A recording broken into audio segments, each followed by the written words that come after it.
Hello and welcome everyone. I'll be talking about the Lee Sin Karma deck that I have been playing for about past 2 months.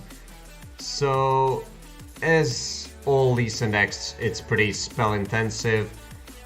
Though, I have one of recall, which you can of course change. But besides the one of recall, I'll be first talking about the cards and why do I have them in this order, in this quantity, and something like that. And I'll be talking as well as matchups and things like that. So, I added one of recall because I tried playing with triple tasty, and in some matchups like ramp, you basically don't need him. Like, you sometimes need the healing a little bit, but you don't need triple tasty.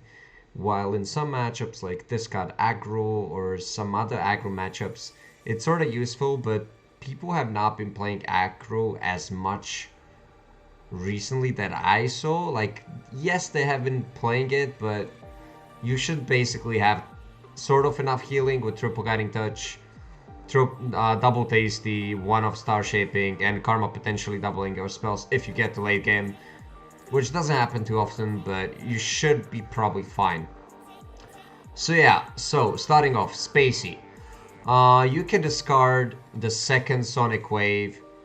You can discard a card that you don't need in certain matchups, such as either you discard a gem, which is the usual thing you want to discard from GOAT, but usually you discard basically a card that you don't need for like late game while you're playing versus aggro, or you discard, for example, a card that just doesn't work in that matchup, or if you have double Zenith Blade, which you don't really need double in hand, you just discard one Zenith Blade, stuff like that.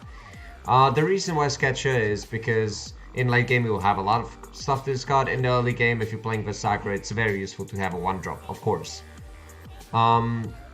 Behold, I mean, you will invoke a lot in this deck, and Behold is great here. Why? Because Karma can double it and you can get huge value just from one spell. Double invoke means you can already Behold and use the spell that Beholds, and it's just a great card that you must have a 3-off with Karma, as well as the fact that like it's a burst 2-mana spell that also can potentially give Listen Berry and things like that. Another reason why I have Sonic Wave is the same as Behold. Like Behold, Guiding Touch, Pale Cascade, Sonic Wave are the cards that you need to give barrier to Lee Sin. Pale Cascade is just huge value, we don't even need to talk about it. It's 2 mana, draw a card, give +2/+1, it's pretty busted, pretty strong. Hush, you could run triple off, but I felt like double Hush is basically enough. I didn't feel like I need a third Hush.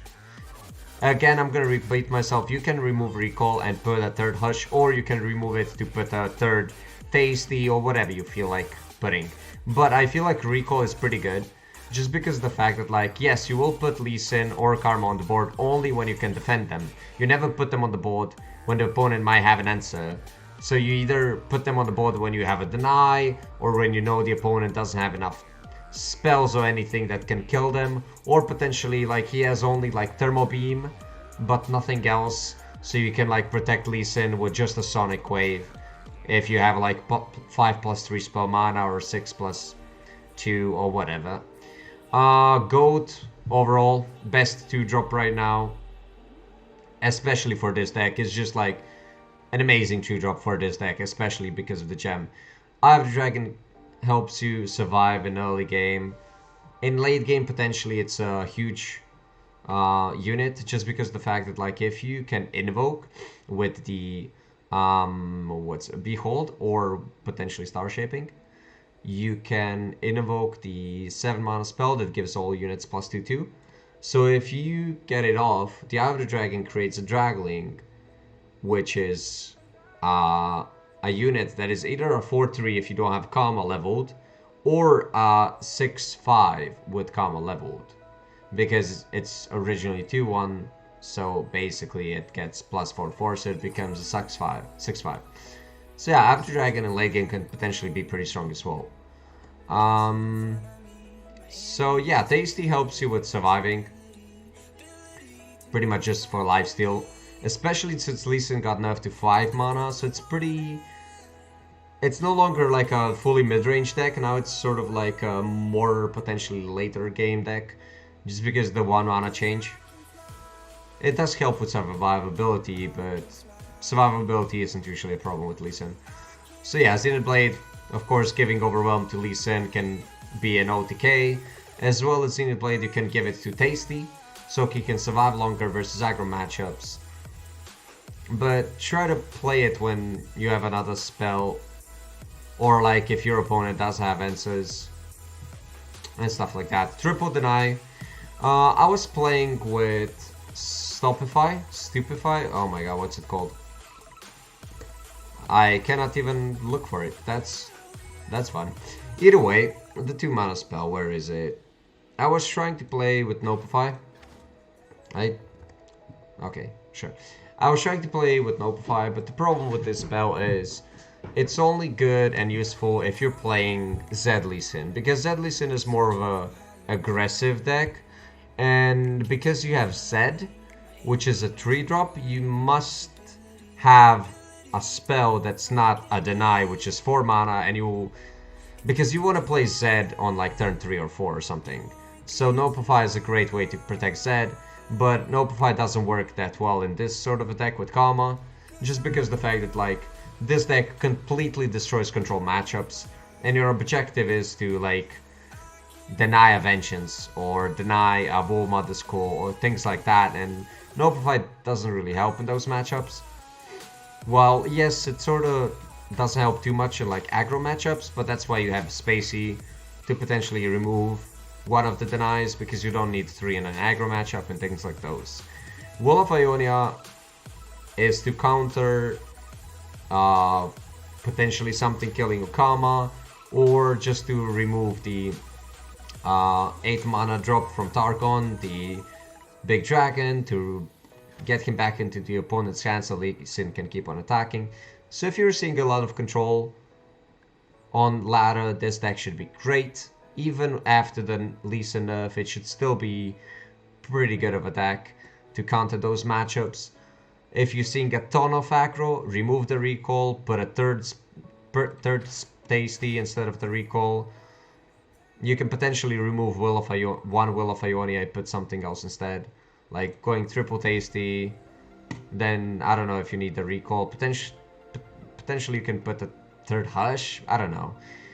But yeah, if you're seeing a ton of aggro, you don't need 2 Will of Ionias. But yeah, that should be it about that.